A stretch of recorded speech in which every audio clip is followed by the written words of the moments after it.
Alright, good evening guys. How you doing?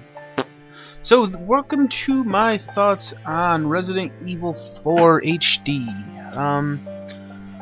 I gotta say, I'm gonna go into this a little bias. I played this game a lot when I was younger. I was there day one when it came out. I probably beat it at least 2 or 3 times since then. I pretty much love this game. At least it used to be one of my favorite games. So I'm gonna be a little nostalgic going into this, but overall it still satisfied me, and it probably will satisfy anybody else. I mean, there's a reason why this game is like regarded as one of the best games ever made. So with that said, I will start with my story. Alright, so this game takes place like I think 10 years, or not, it's like 6 or 8 years after the Raccoon City incident. In case you didn't know, in Resident Evil 2 and 1, there was this massive viral outbreak that hit the cities, pretty much causing everybody to turn into zombies who got bitten. So this game takes place years later as the protagonist of the second game, Resident Evil 2, Leon Kennedy. So pretty much he's working for the president now. They don't specify if he's with an agency or what, maybe Secret Service. They don't really say. But he does work for the president. He's tasked with the mission of retrieving his daughter, who was kidnapped and took into Europe. So, pretty much, terrorists kidnapped the daughter. You gotta go find her, and along the way, you find a new bio threat. You find out where she is. You meet a couple new characters. There's like there's a cult. There's people from Leon's past involved. There's a lot of story in this game for an action game. As for story, I'm gonna say it's nothing crazy good. Like, it's not creepy, it's not funny. I mean, they throw a lot of cheesy one-liners in there. I don't know. You gotta play the game to understand. There's just a lot of dorky moments that they don't hold up to today's serious standards. So it's a little weird. But I will say though that they are pretty funny. It handles serious story and comedy pretty well. You're not gonna take it like super serious, like, Leon, you need to find Ashley now. You need to do it, man. I can't hold out long. Like, you're not gonna be freaking out or anything while playing this game, but it's enjoyable. Even though I've seen it so many times, I still rewatch every cutscene just because it's cool. You know, I like it. So I will approve of story. I mean, they do develop a couple characters. They do sacrifice a couple characters. Although I do have one issue though. Okay, so Leon is going into this village, right? The bad guy wants him dead. You find these reports everywhere saying, kill the American, he doesn't need to get into our business. Okay? However, the main bad guy, he tasks either his son or like his second in command, this little guy named Salazar. He tasks him with killing Leon, alright? So while Salazar is trying to kill Leon, what the hell is the main bad guy doing? Is he so busy that he can't check in on the progress and try to kill him too, or what? Also, when he does get the chance to kill Leon, he says, "I'm not gonna kill you. I'm gonna convert you into a subordinate," because he infects him with this virus, and eventually, when this parasite or whatever hatches, it's gonna take Leon and control him, so the bad guy could control him. And eventually, when you do get the virus eliminated and stuff, and you figure out how to suppress it, the bad guy still has no reason to kill you. He doesn't want to kill you at all. So it feels really empty to me. You know, it doesn't really feel like a bad guy who wants you dead. I don't understand why you're even trying to kill him, really. Like, you should just escape with the president's daughter like you were supposed to. Alright, just tell the president to bomb the island. There's obviously bad stuff there.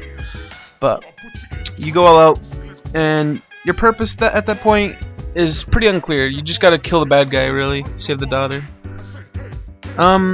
Okay, going over to the gameplay. This is a third-person, over-the-shoulder, like, action survival horror shooter, I guess you could say. It's got a lot of crazy stuff, but there's puzzles, there's action, there's shooting, there's surviving from like massive waves of guys. It's pretty basic from the get-go, pretty much. You usually enter a section of the map, and you explore. Obviously, you find enemies. You hold down your trigger to pull up your gun. While you're aiming, you have like a little red dot laser.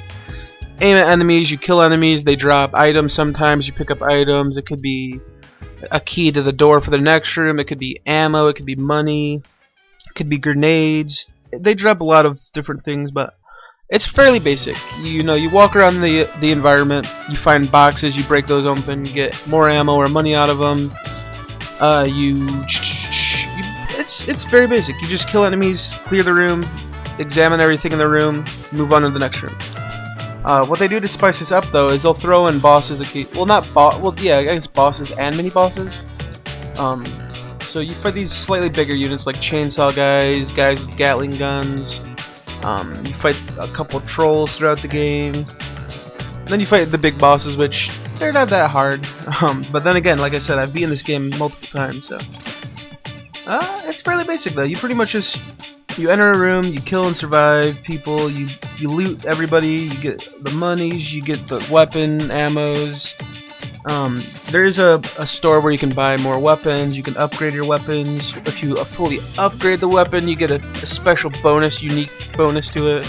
For example, the first pistol has a 5% or a 5 times greater chance of headshotting. So when they get a headshot, bam, their head explodes. So that's pretty cool. Yeah, I don't know. I think this was definitely one of the first games to get it right. They've got pretty much everything right, aside from I want to say that they force quick times a little too much. I don't know. It feels really quick time heavy. Also, the puzzles are very basic, and I guess basic puzzles are okay. I prefer puzzles that are easy like that, but they should do something to get rid of the puzzles. Because assembling, like Leon, you're gonna need to go to the west side of the level, then the east side, and then you're gonna take these two pieces you found, put them together, bam! You got the key to the door. It gets kind of annoying after a while. They should find a better way to do that. But again, this game is like 6 years old, so you can't really blame anything. Yeah, I think that's about it for gameplay. I approve of it. It's really fun. Also, I didn't mention, why do I keep doing this? But yeah, there's actually a lot of content for this game. Once you beat the game, which took me 15 hours, you unlock Separate Ways, which is it's like the story from a different person's perspective that gets introduced in it. You have that. You have Assignment Ada, which is another little mission where you play as a different character. And I guess each of these missions are pretty long. They're not like long, but they're a couple hours long. You have those, and then you have Mercenaries, which is where it's basically like, alright, so you have a time limit, and you're supposed to kill as many guys, get a high score. You find different time extenders, you gotta extend your time, get a higher multiplier, kill more enemies. It's pretty fun. It's arcade fun and stuff. It's good. Yeah, I think that's it for gameplay. I approve of it. Sound, the voice acting is good. I mean, Capcom does pretty good with their voice acting, unlike a lot of other studios. But I didn't really hate any voices. A lot of people hate Ashley, but I like her voice. I think it's good. It fits her really well. Also, the soundtrack it's average. I'm not gonna say it's as average as a lot of these soundtracks, but again, there isn't anything I'd really re-listen to besides maybe the typewriter song. And with that, sound is approvable. I like it. Alright, now let's go over to my likes and dislikes. Alright, so for likes, there's great balancing. Pretty much, you're never without ammo for very long. You know, you'll walk into a room, you'll kill enemies, and they balance it so if you're low on ammo, they'll make that weapon drop ammo more often. So, like, let's say you have shotgun, but you have like a lot of pistol ammo and a lot of submachine gun ammo. It's gonna make shotgun shots drop more often, so you'll be able to fill up on that. You're never really gonna go too low on ammo though. Like I said, ammo drops pretty frequently. And another plus is the leaderboards. They actually have a time trial leaderboard that shows you how fast you beat it, how fast your friends beat it. It's pretty cool. I like that. I gotta say though, the people on the leaderboard, they either cheated or they're amazing at the game, because they beat the game in like an hour, like hour 30 minutes. That's just crazy. Alright, so overall though, I gotta say, Resident Evil 4 HD it's a really good game. There's a lot to do in it. There's a lot to see, there's a lot to kill, there's a lot of do's. Just like, I don't know, it's hard to say because, I don't know, the story doesn't really get old to me. It kind of does, just because there's a bunch of plot holes for me. As I look into it more, you kind of see stuff. The gameplay doesn't really get old. I mean, it does a little bit here and there after you've wiped out 20 rooms of enemies that all look the same. But I found it fun. It's an enjoyable game to play through, especially if you have not played this game. I will say that if you have played this game before, you should pick it up. It's only $20. It's I don't know, it's fun. If you like I said, if you liked it, pick it up. If you haven't tried it, try it out. Play the demo, see if you like it, and then decide. Because it really is a good game, and you're gonna get your money's worth.